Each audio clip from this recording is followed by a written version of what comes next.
शिक्षकगण एवं इस सभागार में उपस्थित मेरे सभी साथी छात्राएं, सभी को गांधी जयंती के और शास्त्री जयंती के इस शुभ अवसर पर मेरा प्रणाम स्वीकार करें। मैं गौरी सिंह MA द्वितीय वर्ष की छात्रा हूँ।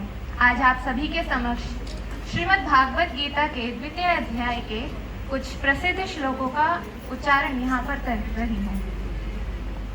श्रीमद् भागवत गीता के द्वितीय अध्याय में भगवान श्री कृष्ण अर्जुन को सांख्य योग का संदेश देते हुए, उपदेश देते हुए इस प्रकार कहते हैं। अशोच्यानानवचोच्यस्त्वं प्रज्ञावादांश्च भाषसे गतासूंश्च नानुशोचन्ति पंडिताः। अर्थात तू न शोक करने योग्य मनुष्य के लिए शोक करता है और न पंडितों के से वचनों को ही कहता है, परंतु जिनके प्राण चले गए हैं उनके लिए और जिनके प्राण नहीं गए हैं उनके लिए भी पंडित जन शोक नहीं करते। न जायते म्रियते वा कदाचिनान्यं भूत्वा भवति वा न भूयः अजो नित्यः शाश्वतोऽयं पुराणो न हन्यते हन्यमाने शरीरे। यह आत्मा किसी काल में भी न तो जन्मता है और न मरता ही है तथा न यह उत्पन्न होकर फिर होने वाला ही है, क्योंकि यह अजन्मा, नित्य, सनातन और पुरातन है। शरीर के मारे जाने पर भी यह नहीं मारा जाता। वासांसि जीर्णानि यथा विहाय नवानि गृह्णाति नरोपराणि तथा शरीराणि विहाय जीर्णान्यन्यानि संयाति नवानि देहि।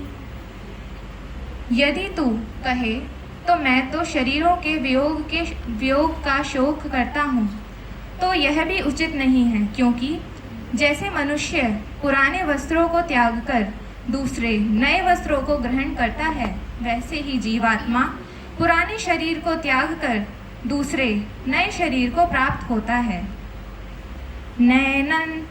नैनं छिन्दति शास्त्राणि नैनं दहति पावकः न चैनं क्लेद्यन्त्यापो न शोष्यति मारुतः।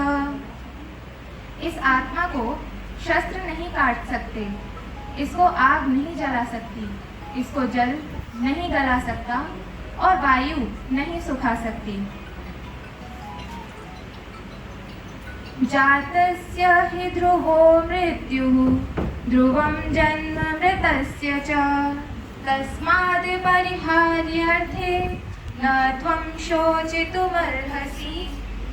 क्योंकि इस मान्यता के अनुसार जन्म हुए की मृत्यु निश्चित है और मरे हुए का जन्म निश्चित है। इससे भी इस बिना उपाय वाले विषय में तो शोक करने योग्य नहीं है।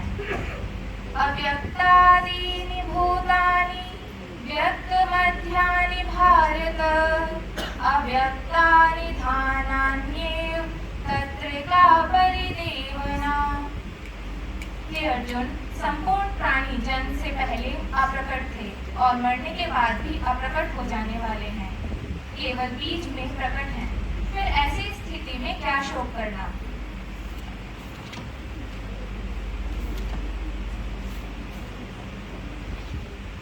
कर्मण्येवाधिकारस्ते मा फलेषु कदाचन मा कर्मफलहेतुर्भूर्मा ते संगोत्स्त्व कर्मणि। तेरा कर्म करने में ही अधिकार है, उसके फलों में कभी नहीं। इसीलिए तू कर्मों के फल का हेतु मत हो तथा तेरी कर्म न करने की भी आसक्ति न हो। योग की परिभाषा स्वरूप समत्व का कथन करते हुए श्री कृष्ण इस प्रकार कहते हैं। योगस्थः कुरु कर्माणि संग त्यक्त्वा धनंजय सिद्ध्यसिद्ध्योः समो भूत्वा समत्वं योग उच्यते। हे धनंजय, तू आसक्ति को त्याग कर तथा सिद्धि और असिद्धि में समान बुद्धि वाला होकर योग में स्थित हुआ कर्तव्य कर्मों को कर। समत्व ही योग कहलाता है। यहाँ समत्व का अर्थ इस प्रकार है, जो कुछ भी कर्म किया जाए उसके पूर्ण होने और ना होने में तथा उसके फल में संभाव रहने का नाम समत्व है।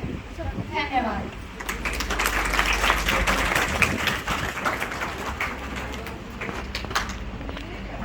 धन्यवाद गौरी। और अब रामचरितमानस पाठ के लिए आमंत्रित कर रही हूँ कुमारी।